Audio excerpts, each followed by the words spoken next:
नमस्कार. AV9 मराठीमध्ये आपल्या सर्वांचं स्वागत. जीवन प्रवास या विशेष भागामध्ये आपल्यासोबत जोडले गेले आहेत माळेगाव पोलीस स्टेशनचे PSI नागरगोंजे सर. तर काय सांगाल सर, आपला कॉलेज लाईफ ते PSI होईपर्यंतचा जो प्रवास होता त्याबद्दल काय सांगाल? प्रवास असा आहे की मी ज्यावेळेला लहानाचा मोठा झालो ते सगळे आमच्या श्रेय जाते माझे मामा, माझे आई वडील. मला व्हायचं होतं शिक्षक पण झालो PSI. त्याला सगळं क्रेडिट जाते माझे मोठे मामा तानाजीराव ओमासे, त्यानंतर ज्ञानेश्वर ओमासे, नंतर माझी चुलत भाऊ. मला जवळजवळ एक ते दोन डझन सख्खे चुलत मामा आहेत आणि त्यांच्याकडे मी लहानाचा मोठा झालो. तर माझं प्राथमिक शिक्षण सगळं हे रयत शिक्षण संस्थेचं इंग्लिश स्कूल बेडग, जे कर्नाटक बाउंड्रीवरचे गाव आहे बेडग म्हणून छोटं. ते जवळजवळ 4 ते 5 हजार लोकसंख्या आहे. त्यावेळेला सुरुवातीला असं काही डोक्यात नव्हतं की मला पोलीसमध्ये यायचं. पण एक ट्रेड झाला होता की 12वी पाठानंतर ते घेऊन आपलं शिक्षक व्हायचं. आणि माझे मामा मामी हे बरेच जण शिक्षक आहेत, त्यामुळे मला शिक्षक व्हायचं होतं. आणि फक्त माझे मोठे मामा यांनी सांगितले काय तर तू वेगळं कर. त्यामुळे मी त्यांच्या हॉस्टेलला मिरजला आलो. माझी पहिली पहिली ते 10वी सर्व शिक्षण माझं बेडगला झालं. त्यानंतर 11वी ते 12वी आता सायन्स निवडायचं का आर्ट्स निवडायचं त्याच्यामध्ये मी थोडं कन्फ्युज होतो. आणि पूर्ण आमच्या फॅमिलीमध्ये आतापर्यंत की पूर्ण 10वी विषय सगळे सोडलं मी एकमेव होतो. मग त्याला 64.26% मार्क पडले आणि इंग्लिशला 35च पडले. म्हणजे इंग्लिश खूप कच्चं होतं, मॅथ्स खूप कच्चं होतं, त्यामुळे मी घाबरून सायन्सला घेतला नाही. त्यानंतर मग मी आर्ट्सला घेतलं. आर्ट्सला घेऊन बाबा आपण चांगला अभ्यास करून आपल्याला शिक्षक व्हायचं होतं. आणि ज्यावेळेला जेणेकरून बाबा मला ज्यावेळेला डीएडचं ऍडमिशन चालू झालं ते 1200 मार्क्स त्यांना पकडायचे आणि मला 65% मार्क पडल्यानंतर 69% क्लोज झालं. त्यामुळे तो तिथंच विषय तो संपून गेला. त्यावेळेस तुमचं फॅमिली बॅकग्राऊंड कसं होतं? त्यावेळेस फॅमिली ग्राउंड म्हणजे माझे वडील, माझे आई वडील, माझे काका, फक्त माझे एक काका विष्णू नागरगोजे म्हणून त्यांचं शिक्षण झालं होतं आणि ते सुरुवातीला त्यांच्या म्हणजे बॅग मध्ये मी एक स्पर्धा परीक्षेचं बुक वाचलेलं की त्यावेळेला ते माझे काका पण करायचे पण त्यांना ते सक्सेस नाही आलं. आणि नेमकं काय आहे बघून मग मी शेवटी घरातले तर म्हणले की तू बाबा शाळा शिक. मग माझे चुलत भाऊ मी आम्ही सगळे एकत्र अभ्यास करायचो आणि जवळजवळ 17 बहिणी भावंड होतो. आणि परिस्थिती अशी खूप बेताची होती कारण आम्ही त्या गावचे पुजारी होतो. ते मंदिरात जे काय आम्हाला मिळायचं म्हणजे भले मग आमची जी काही शेत आहे त्याच्यात आमचं मग ते तांदूळ असेल, गहू असतील, ज्वारी असेल. कारण आमचा दुष्काळ एरिया आहे तो दुष्काळ भाग आहे. ते दुष्काळ भागामध्ये पाऊस कमी, त्यामुळे शेतात जे काही जिरायती शेती होती जे काही यायचं त्याच्यावरतीच आमचं सगळं घर चालायचं. आणि मुलं खायला एवढी की आम्ही 5 काका त्याच्यामध्ये प्रत्येकाला 2-2, 3-3 मुलं. जुन्या पैशावाला प्रत्येकाला 4 तरी मुलं असायची. आता मलाच 1-2 बहिणी, 1 भाऊ आहे. आणि टोटल 14 जण आहे. त्यामुळं खर्च जास्त होता आणि उत्पन्न कमी होतं. त्याचा कुठं तर ताळमेळ माझे वडील, माझे मोठे काका, छोटे काका घालायचे. एक काका आमचे ड्रायव्हर होते पण ते थोड्या दिवसापूर्वीच एक्सपायर झाले. त्यांनाही एक मुलगी, 1-2 मुलं आहेत. मग त्याच्यामध्ये अभ्यास करत असताना की माझे मोठे मामा हे सिव्हिल इंजिनियर आहेत. त्यांनी पण खूप खडतरीतनं शिक्षण केलं की त्यांना 10वीला 44% होते पण त्यांना 12वीला 88% मार्क होते. हे 44च्या 88 कसे झाले मी त्यांच्याकडनं ऐकलं आणि मला एकदा मामाने एक प्रश्न विचारला. मी नववीत होतो. आता म्हणले तू पुढच्या वर्षी 10वीला जाणार. म्हणले तुझं इंग्लिश चांगलं आहे का? मला ते त्यांना खूप घाबरायचं. घाबरलं त्यांनी मला म्हणले एबीसीडी म्हणून दाखव. आणि आम्हाला म्हणजे अशी परिस्थिती की 10वीत जरी गेले तर मला एबीसीडी येत नव्हती. एबीसीडी 26 अक्षर असतात ती मला 10वीत समजलं. कारण ग्रामीण भागामध्ये ही परिस्थिती आहे की ग्रामीण भागातल्या मुलांना 5वी मध्ये तेवढं इंग्लिश चालू व्हायचं. आता बऱ्याच ठिकाणी इंग्लिश शाळा झाल्यात. त्याच्यामुळे आता ते माहीत झालं लोकांना की बाबा इंग्लिश किती गरजेचं आहे. आणि मराठी शाळा मागं पडल्याने आता इंग्लिश हे फॅड झाले कारण ऍक्च्युली मराठी शाळा चांगली होती.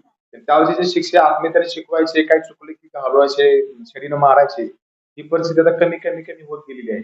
मग त्यावेळेला मामा म्हणले अरे तुला अजून एबीसीडी येते तू करणार काय? मग मी 5वी पासून 9वी पर्यंत आमच्या मामाच्या घरीच मामाचेच कपडे घालून जे काय मामा काम सांगायचे ते करायचो. त्यातच ते पुस्तकं वह्या तेच सगळं खर्च माझं बघायचे. वडील पण करायचे आणि माझी आजी होती जे मोरोबाच्या मंदिरामध्ये ते देवाची पूजा करायची त्यातमध्ये काय चिल्लर बिल्लर व्हायचे तेच आम्हाला ₹5, ₹10 द्यायच्या. मग त्यात आम्ही वही घे, पेन घे, कुठे आईस्क्रीम खा हे सगळे आमचे एन्जॉय चालायचं त्यावेळेला. तर सगळा माझा जो बेस झाला ते माझे मोठे मामा तानाजी ओमासे. मग त्यांनी जी मला काही थोडी पुस्तकं दिली ते मला सुरुवातीला मध्ये तुम्ही सिव्हिल इंजिनियर तू सिव्हिल कर कारण ते गणित आणि सायन्स हे दोन्हीचा माझा 36 आकडा आम्ही कधी त्याच्याकडे लक्ष देत नव्हतो. त्यामुळे ते काय आम्हाला जमत नव्हतं. परंतु मामांचं एक हॉस्टेल होतं त्या हॉस्टेलला मी राहिलो 2 ते 3 वर्ष. कारण ते हॉस्टेल असं होतं की ते फक्त हॉस्टेल एका ठिकाणी होतं आणि आजूबाजूला सगळा माळरान होतं. तिथं राहायला पण कोण येत नव्हतं.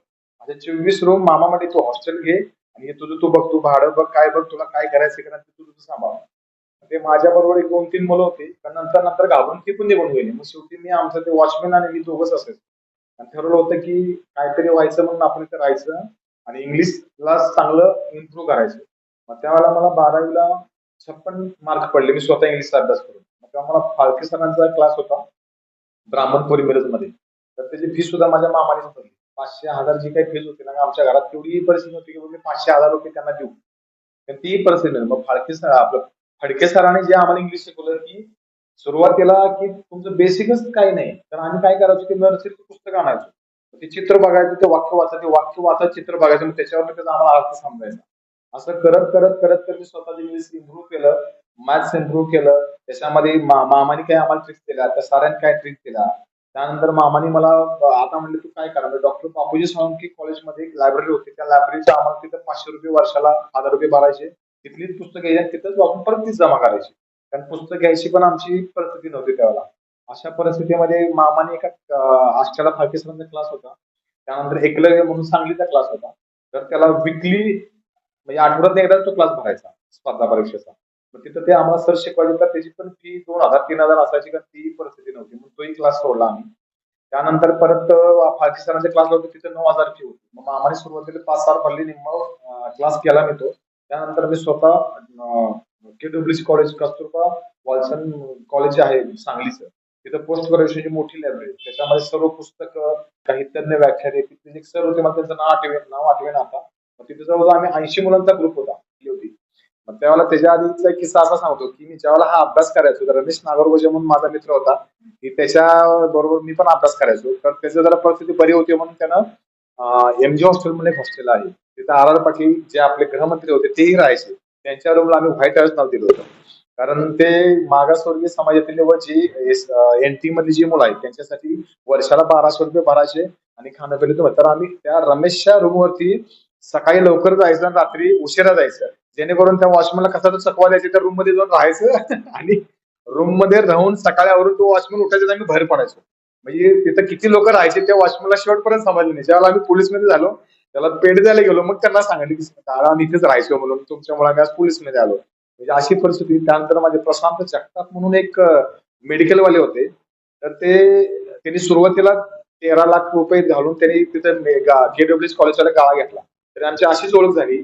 त्यांना आमची परिस्थिती माहित होती, तर त्यांनी आणि मी एकच मिस लावलेली. तर ते सगळे ते मेडिकलवाला बिचारा माझ्या डब्याचे पण पैसे द्यायचा, आणि माझ्याकडे ते डब्याचे पैसे द्यायलाही नव्हते पैसे. घरची परिस्थिती नव्हती आणि मी घरी पैसे मागायचो नाही. आणि आपली एक सायकल होती, त्या सायकलनं सगळा आमचा प्रवास चालायचा, म्हणजे घरी जाणं येणं. म्हणजे तुम्ही जी आता कॉम्पिटेटिव्ह एक्झाम खात्याअंतर्गत दिली म्हणता, म्हणजे तुम्ही पहिली पोस्ट तुमची कॉन्स्टेबलची असेल. हा.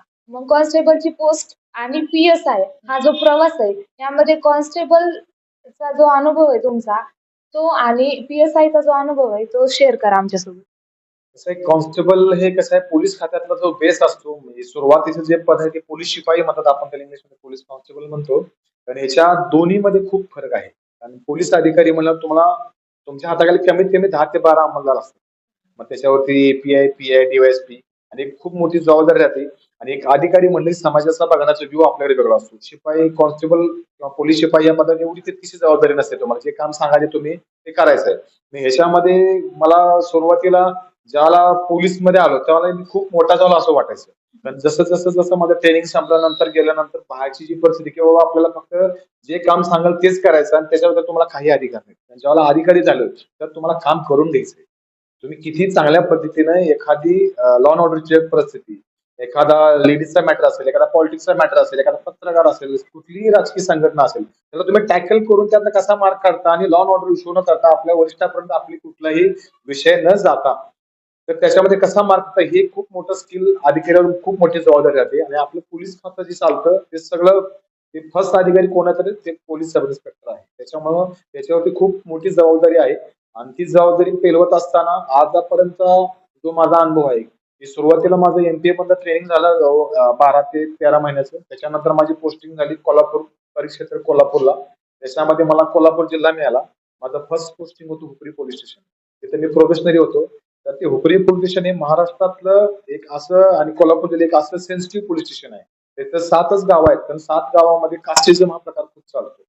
तर तिथे मी सुरुवातीला काम करत असताना जी तिथं गाव कमी असलं, काम कमी होतं, पण लॉ अँड ऑर्डरचा इश्यू सारखा व्हायचा.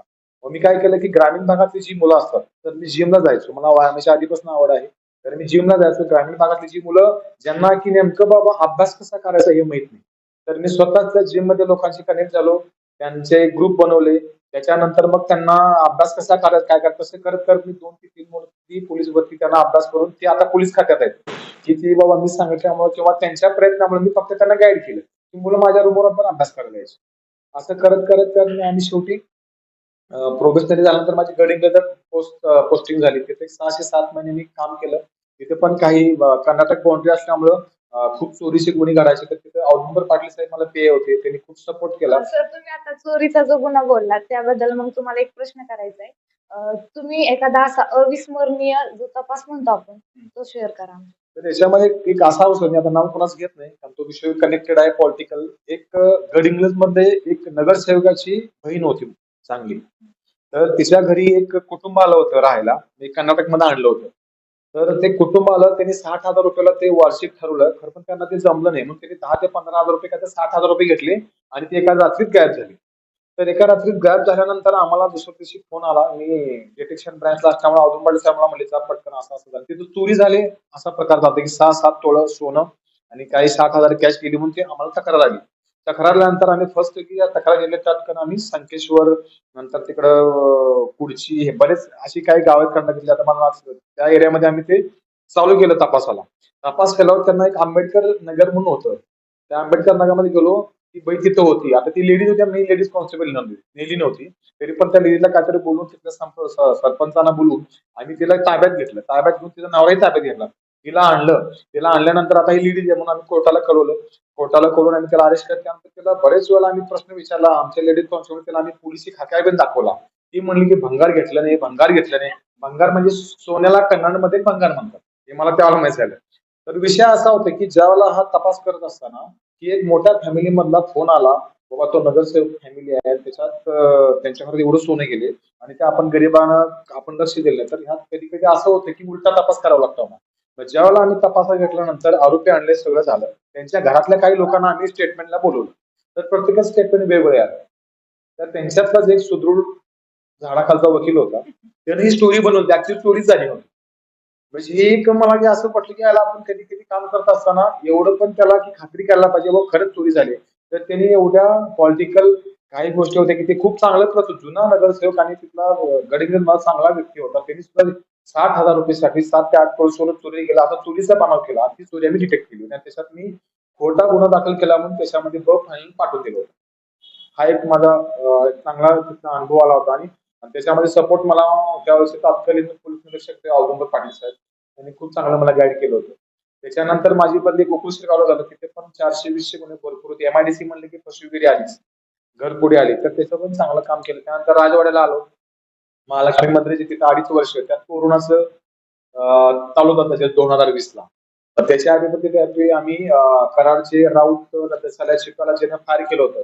तर त्याचा जो आरोपी होता त्याचं नाव मला आठवेना आता. तर आम्ही 2 पिस्टल 7 राऊंड पकडल्या होत्या. त्यावेळेला माझी प्रभारी त्याला मानसिंग कोचेस आहे. तिथे बारामतीला होते. त्यांच्याकडे पण खूप मला शिकायला मिळालं. असं करत करत तर आम्ही 2020 मध्ये पुणे ग्रामीणला माझी पोस्टिंग झाली. अभिनव देशमुख पोलीस अधीक्षक होते त्यावेळेला. आणि त्याच्यानंतर मला यवत मिळालं. यवत पोलीस स्टेशनला मग सुरुवातीला तिथं राजकीय पॉलिटिकल प्रेशर एवढं आहे की याच्यामध्ये म्हणजे पोलीस अधिकारी खूप तारांबळ उडते. तर त्याच्यामध्ये जो 40-70 40-50 गुन्हे तपासाला असायचे, तो 3.5 वर्ष मी तिथे काम केलं. त्याच्यामध्ये मला एक सगळ्यात अवघड म्हणजे ते मी 5च पोलीस सर्व्हिस चार्ज मार्ड होता. तिथं वर्षातून एका वर्षात मला डबल मर्डर 2 झाले. त्यात तर एक मर्डर असा होता की स्वतःच्याच नवऱ्यानं तिच्या मुलाला आणि तिच्या बायकोला मारलं, लटकवलं आणि तोच तक्रार आला की माझ्या बायकोनं मुलाला मारलं आणि त्यानं फासून आत्महत्या केली. तर तो एक अनुभव त्यावेळेला मला पीआय होते, मला वाटते भाऊसाहेब पाटील साहेब होते. त्यांच्या मार्फताखाली तोही तपास आणि तोही गुन्हा उघडकीस आणला आणि जो फिर्यादी होता तोच आरोपी निघाला. म्हणजे तक्रारदार. असा एक प्रकार झाला. त्यानंतर डबल मर्डर तामखड्यात जातो त्याचाही चांगल्या पद्धतीने तपास करून आम्ही तिथले आरोपी एलसीबीच्या मदतीने आम्ही अटक केले. त्यानंतर रिसेंटली अलीकडेच गेल्या वर्षी पारगावला भीमा नदीच्या पात्रामध्ये 7 मृतदेह मिळाले. तर त्याचा तपास देखील आम्ही तत्कालीन पोलीस निरीक्षक त्यावेळेचे होते हेमंत शेडगे साहेब आणि आमचे राहुलदास साहेब, एपीआय बाबळे साहेब आणि बरेच आमचे सगळे सेकंड ऑफिसर शेळके साहेब असतील. त्यानंतर आमचा पाठ्यचौकी स्टाफ, यवतचा डिटेक्शनचा स्टाफ, या सर्वांनी मिळून आम्ही एक चांगला गुन्हा तो उघडकीस आणला. तर त्याच्यामध्ये स्टोरी अशी होती की त्याच्यात जो आरोपी होता पवार आणि तो जो आणि जो मयत होता तोही पवारच होता. तर यांची दोन्ही मुलं गेली, ती दोन्हीकडनं कुठं पुण्याला फिरायला येताना अपघात झाला. तर त्यात आरोपीचा मुलगा डेथ झाला अपघातामध्ये. तर त्या मैताच्या मुलानं ते सांगणं अपेक्षित होतं, त्याने सांगितलं नाही. तर त्यांना असं वाटलं की त्याने मारूनच टाकलं. त्या एका गैरसमजातून त्यांनी पूर्ण त्या आई वडील त्या मुलाचे, नंतर त्याची सून, त्याची लहान नोकरं असे त्या पारगाव खिंडीमध्ये त्यांनी त्याला मारलं आणि ते फेकून दिलं. मग तो आम्ही ते तांत्रिक एलसीबीच्या मते आम्ही तोही गुन्हा उघडकीस आणला. त्याच्यामध्ये स्वतः फिर्यादी मीच आहे. आणि ते आता स्पेशल केस काढायची, ती केस लवकरात लवकर बोर्डावरती येईल. आता सर्व ते आरोपी अटक आहे. असं करत करत मी शेवटी माळेगाव पोलीस स्टेशनला 27 जानेवारी 2024 ला इथं हजर आता तर सर आज तुमचं पोस्टिंग होतंय, आज तुम्ही एपीआय होणार आहे, तर कसं वाटतंय तुम्हाला? खूप आनंदाची गोष्ट आहे, कारण एक स्टार खांद्यावरती वाढते, परत जबाबदारी वाटते आपल्याला. तर मी फक्त ग्रामीण भागातल्या मुलांना एवढंच सांगतो, तुम्ही जे करणार आहे ते प्रामाणिकपणे करा आणि त्याचा दिखावा नका करू. कारण आतापर्यंत हिशोब आहे की माझा मुलगा एमपीसी करतोय, माझी बहीण एमपीसी करते, पण नेमकं ते काय करतात ते त्यांना माहित नसते. कारण बाजारामध्ये वस्तू किंवा पुस्तक एवढी उपलब्ध आहेत की त्याच्यात तुम्ही काय वाचायचं, तुम्ही इव्हन मी तुम्हाला कुठल्या पत्रकाराची बातमी तुम्ही वाचत तुम्ही ठरवायची. मी एवढं तुम्हाला सोप्या भाषेत सांगतो की बाबा सकाळी पेपर वाचला की महाराष्ट्र टाइम वाचायचा किंवा महाराष्ट्रात लोकराज्य मासिक का केंद्राचं योजना मासिक वाचायचं. तुम्हाला ज्यातनं जे निवडायचं आहे, काय चाणक्य म्हणलं वापरायचं का स्टडी सर्कलचं मासिक वापरायचं. मी इव्हन आतापर्यंत जे पुस्तकं आतापर्यंत जे वाचलेले आहेत, मॅथ्स असू दे, मराठी पुस्तकांचे लेखकांचे नावं त्यांची त्यातली काही मला आता 10-15 वर्ष झाले अभ्यास करून, तरी देखील मला अजून डोक्यात पेटेल. कारण माझे मामा जे होते ना, मोठे मामा तानाजी वमसे, ते समोर बघितलं की मला असं टेन्शन यायचं. ते मला ते विचारायचे, सांग पंचायत समितीचे सदस्य किती असतात, जिल्हा परिषदला किती असतात, या मंत्र्याला कुठला दर्जा असतो, ते कसं निवड होतात. ते बसलं की जेव्हा चालूच करायचे मला ते घाबरून मी अभ्यास करायचो. आणि त्याचं आज फळ असं की मी एक अधिकारी म्हणून चांगलं काम करतो आणि गरिबांना जेवढं होईल तेवढं मदत करायची आणि सामान्य माणसाची जेवढी मदत होईल तेवढं करायची खूप इच्छा आहे. आणि त्यात एक शिक्षक व्हायची इच्छा होती, ती अपुरी राहिली, कारण पोलीस अधिकारी चांगलं काम करायची इच्छा आहे, ती मी भविष्यात ती पूर्ण करणार आहे. थोड्या दिवसात एक 10-15 दिवसात काळाची शासनाच्या मनात असलं तर माझं पोस्टिंग पण होईल सहाय्यक पोलीस निरीक्षक म्हणून. मी आनंद वाटतो. तर सर आजचा आपला शेवटचा प्रश्न, आता जी मुलं एमपीएससीची प्रिपरेशन करत आहेत, कॉम्पिटिटिव्ह एक्झामची प्रिपरेशन करत आहेत, त्यात मग एमपीएससी एक्झाम आली, तर त्या मुलांना तुम्ही काय संदेश द्याल? त्या मुलांना मी एवढंच सांगेल की जास्त बुमऱ्या न करता कमी वेळेत अभ्यासाचं नियोजन करा. जास्तीत जास्त तेवढं जसा अभ्यास करता तसा तुम्ही व्यायामही करणं अपेक्षित आहे, योगा करणं अपेक्षित आहे, जेणेकरून तुम्हाला ते ग्रास्पिंग पॉवर तुमची वाढू शकेल. नुसताच अभ्यास करणे आणि त्याचा दिखावा करण्यापेक्षा तुम्ही ग्रुपनं अभ्यास करा. एकापेक्षा किंवा किमान 4 जणांचा ग्रुप असावा तो. त्या ग्रुपमध्ये तुम्ही प्रत्येक गोष्टीचं एक नियोजन करा की ह्या गोष्टीला एवढा वेळ द्यायचा, ह्याला एवढा वेळ द्यायचा आहे. असं नियोजन केलं तर काही अवघड नाही. आता माझ्यापेक्षा खूप काही अधिकारी मोठे आहेत, मी तरी क्लास 2 आहे. पण याच्यापेक्षा अभिनव कुंभार म्हणून एक होते, आम्ही त्यांच्याकडे सुरुवातीला गेलो होतो की ते मला वाटते आष्टाचे होते, अभिनव कुंभार म्हणून. ते IAS झाले होते. त्यानंतर एक कुंठवाल म्हणून भगिनी होत्या, त्या 2 सख्या बहिणी मला वाटतं फर्स्ट क्लास सेकंड पेपर मध्ये दोघी डेप्युटी कलेक्टर, आता ते कदाचित कलेक्टर झाले असतील कुंठवाल मॅडम म्हणून. असे बरेच ज्यांना मी भेटायचो की तुम्ही कसं झालं मला सांगा, मी कसा अभ्यास करायला पाहिजे. कारण ते कसं की आमचं इंग्लिश आणि मॅथ्स या 2 गोष्टी कशा असल्यामुळे आम्ही थोडं कमी पडायचो. खरं पण जो अभ्यास केला तो मनापासून केला आणि एकापेक्षा जास्त मी तर 5 ते 6 प्रयत्न केले. माझ्यावरचे काही माझे मित्र जे 2009 ला PS आहेत, ते आता सध्या PI म्हणून आहेत. एक तर माझा मित्र उमेश पाटील म्हणून आहे, तो आता DYSP झाला. तुम्ही पीएसआय ही पोस्ट खात्याअंतर्गत घेतली की ती बाहेरून एमपीएससी? की सुरुवातीला मी ज्यावेळेस स्पर्धा परीक्षा अभ्यास चालू केला त्यावेळेला मी पोलीसमध्ये आलो 2006 ला, कारण ऍक्च्युली मी PSIचाच अभ्यास करत होतो आणि त्या अभ्यासामुळे आम्ही पोलीसमध्ये आलो 2006 ला. की आपल्या राज्याचे जे स्वर्गीय आर पाटील जे गृहमंत्री होते, ते त्यांच्या कृपेमुळे मी आज पोलीस खात्यामध्ये आहे. त्यावेळेचे आदरणीय आमचे भारंबे साहेब, कुणी पोलीस साहेब, प्रधान साहेब असतील आणि बरेच अधिकारी होते, त्यांनी खूप चांगल्या पद्धतीने ही गरिबांची मुलं की कुठेही एकही रुपया आम्ही स्वतः तरी दिलेला नाही कधी कोणाला, ना मेडिकलला दिला, ना कुठल्या ग्राउंडला दिला, ना कुठला वशिला, काही भानगड नाही. आतापर्यंत जे आलो ते आपण जे काही प्रामाणिकपणे आपण अभ्यास केला आम्ही त्याच्यावरती आलो. 2006 ला ज्यावेळेला पोलीसमध्ये 169 जागा होत्या, त्याच्यामध्ये 11 ते 12,000 अर्ज आले होते. त्यात रात्री 2 वाजल्यापासून आम्ही त्या रांगेत उभारलो होतो. ते कसं कशी गर्दी, कोणाचा हात मोडला, कोणाची एवढी म्हणजे तिथं तारांबळ होती, एवढा पोलीस बंदोबस्त असून सुद्धा त्याच्यामध्ये मार्क काढत काढत कुठेतरी 8 वाजता मला ग्राउंडला मारायला, मला त्यावेळेला माझ्या आता तुम्हाला फिटनेसवर वाटणार नाही की बाबा ह्या माणसाला पैकीचे पैकी मार्क पडले. ऍक्च्युली मला फक्त 68 मार्क पडले होते. कारण माझे लेखी एवढं चांगलं होतं की लेखीला मी जवळजवळ मला 66 मार्क पडले 75 पैकी. आता ऍक्च्युली किती रँक आली मला समजत नाही खरं, पण ऑल ओव्हर याच्यामध्ये माझा 27 बसला 169 मध्ये 27वी रँक भेटली होती. मग त्यावेळेला त्याच्या आधीचा एक किस्सा असा सांगतो की मी ज्यावेळेला हा अभ्यास करायचो, तर रमेश नागरगोजे म्हणून माझा मित्र होता, की त्याच्या बरोबर मी पण अभ्यास करायचो. तर त्याची जरा परिस्थिती बरी होती म्हणून त्यानं एमजी हॉस्टेल म्हणून एक हॉस्टेल आहे, तिथं आर आर पाटील जे आपले गृहमंत्री होते तेही राहायचे. त्यांच्या रूमला आम्ही व्हाईट हाऊस नाव दिलं होतं, कारण ते मागासवर्गीय समाजातील व जी एनटी मधली जी मुलं आहेत त्यांच्यासाठी वर्षाला 1200 रुपये भरायचे आणि खाणं पिणं होतं. तर आम्ही त्या रमेशच्या रूमवरती सकाळी लवकर जायचं आणि रात्री उशिरा जायचं, जेणेकरून त्या वॉचमॅनला कसा तो चकवा द्यायचा, त्या रूम मध्ये जाऊन राहायचं आणि रूम मध्ये राहून सकाळी आवरून तो वॉचमॅन उठायचा आणि आम्ही बाहेर पडायचो. म्हणजे तिथं किती लोक राहायचे त्या वॉचमॅनला शेवटपर्यंत समजलं नाही. ज्यावेळेला आम्ही पोलीसमध्ये झालो, त्याला पेढे द्यायला गेलो, मग त्यांना सांगितलं की दादा आम्ही इथेच राहायचो म्हणून, तुमच्यामुळे आम्ही आज पोलीसमध्ये आलो. म्हणजे अशी परिस्थिती. त्यानंतर माझे प्रशांत जगताप म्हणून एक मेडिकल वाले होते, तर त्यांनी सुरुवातीला 13 लाख रुपये घालून त्यांनी तिथं केडब्ल्यूएस कॉलेजवाला गाळा घेतला. तर आमची अशीच ओळख झाली. मग त्यांना आमची परिस्थिती माहिती होती, तर त्यांनी आणि मी एकच मेस लावलेली. तर ते सगळे ते मेडिकलवाला बिचारा माझ्या डब्याचे पण पैसे द्यायचा, आणि माझ्याकडे ते डब्याचे पैसे द्यायलाही नव्हते पैसे. घरची परिस्थिती नव्हती आणि मी घरी पैसे मागायचो नाही. आणि आपली एक सायकल होती, त्या सायकलनं सगळा आमचा प्रवास चालायचा, म्हणजे घरी जाणं येणं. म्हणजे तुम्ही जी आता कॉम्पिटेटिव्ह एक्झाम खात्याअंतर्गत दिली म्हणता, म्हणजे तुम्ही पहिली पोस्ट तुमची कॉन्स्टेबलची असते. हा. मग कॉन्स्टेबलची पोस्ट आणि PSI हा जो प्रवास आहे, यामध्ये कॉन्स्टेबलचा जो अनुभव आहे तुमचा, तो आणि PSI चा जो अनुभव आहे तो शेअर करा आमच्यासोबत. कसं आहे, कॉन्स्टेबल हे कसं आहे, पोलीस खात्यातला जो बेस असतो, म्हणजे सुरुवातीचं जे पद आहे ते पोलीस शिपाई म्हणतात, आपण त्याला इंग्लिशमध्ये पोलीस कॉन्स्टेबल म्हणतो. तर ह्याच्या दोन्हीमध्ये खूप फरक आहे. आणि पोलीस अधिकारी म्हणल्यावर तुम्हाला तुमच्या हाताखाली कमीत कमी 10 ते 12 अंमलदार असतात.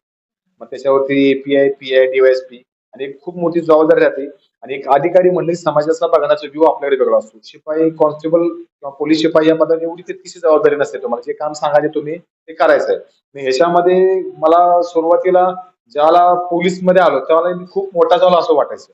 पण जसं जसं जसं माझं ट्रेनिंग संपल्यानंतर गेल्यानंतर बाहेरची जी परिस्थिती, की बाबा आपल्याला फक्त जे काम सांगाल तेच करायचं आणि त्याच्याबद्दल तुम्हाला काही अधिकार नाही. आणि ज्यावेळेला अधिकारी झालो तर तुम्हाला काम करून घ्यायचंय.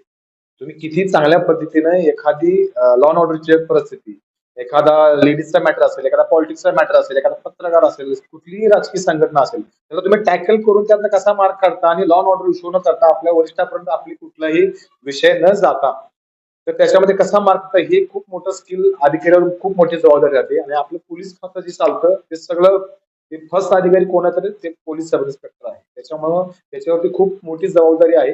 आणि ती जबाबदारी पेलवत असताना आतापर्यंत जो माझा अनुभव आहे, की सुरुवातीला माझं MPA मधलं ट्रेनिंग झालं 12 ते 13 महिन्याचं. त्याच्यानंतर माझी पोस्टिंग झाली कोल्हापूर परिक्षेत्र कोल्हापूरला. त्याच्यामध्ये मला कोल्हापूर जिल्हा मिळाला. माझं फर्स्ट पोस्टिंग होतं हुपरी पोलीस स्टेशन. तिथे मी प्रोबेशनरी होतो. तर ते हुपरी पोलीस स्टेशन हे महाराष्ट्रातलं एक असं, आणि कोल्हापूर जिल्हा एक असं सेन्सिटिव्ह पोलीस स्टेशन आहे. तिथं 7च गाव आहेत, पण 7 गावामध्ये कास्टिझम हा प्रकार खूप चालतो. तर तिथे मी सुरुवातीला काम करत असताना जी तिथं गाव कमी असलं, काम कमी होतं, फक्त लॉ अँड ऑर्डरचा इश्यू सारखा व्हायचा. मग मी काय केलं, की ग्रामीण भागातली जी मुलं असतात, तर मी जिमला जायचो. मला व्यायामाची आधीपासून आवड आहे. तर मी जिमला जायचो. ग्रामीण भागातली जी मुलं ज्यांना की नेमकं बाबा अभ्यास कसा करायचा हे माहित नाही, तर मी स्वतःच त्या जिम मध्ये लोकांशी कनेक्ट झालो. त्यांचे ग्रुप बनवले.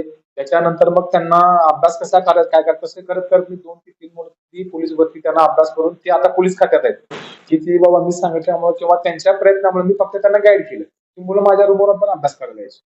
असं करत करत करत मी, आणि शेवटी प्रोफेशनली झाल्यानंतर माझी गडिंग्लजला पोस्टिंग झाली. तिथे 6 ते 7 महिने मी काम केलं. तिथे पण काही कर्नाटक बाउंड्री असल्यामुळं खूप चोरीचे गुन्हे घडायचे. तर तिथे औदुंबर पाटील साहेब मला PA होते. त्यांनी खूप सपोर्ट केला. सर, तुम्ही आता चोरीचा जो गुन्हा बोललात त्याबद्दल मग तुम्हाला एक प्रश्न करायचा आहे. तुम्ही एखादा असा अविस्मरणीय जो तपास म्हणतो आपण, तो शेअर करा. तर त्याच्यामध्ये एक असा होता, मी आता नाव कोणाच घेत नाही कारण तो विषय कनेक्टेड आहे पॉलिटिकल. एक गडिंग्लज मध्ये एक नगरसेवकाची बहीण होती चांगली.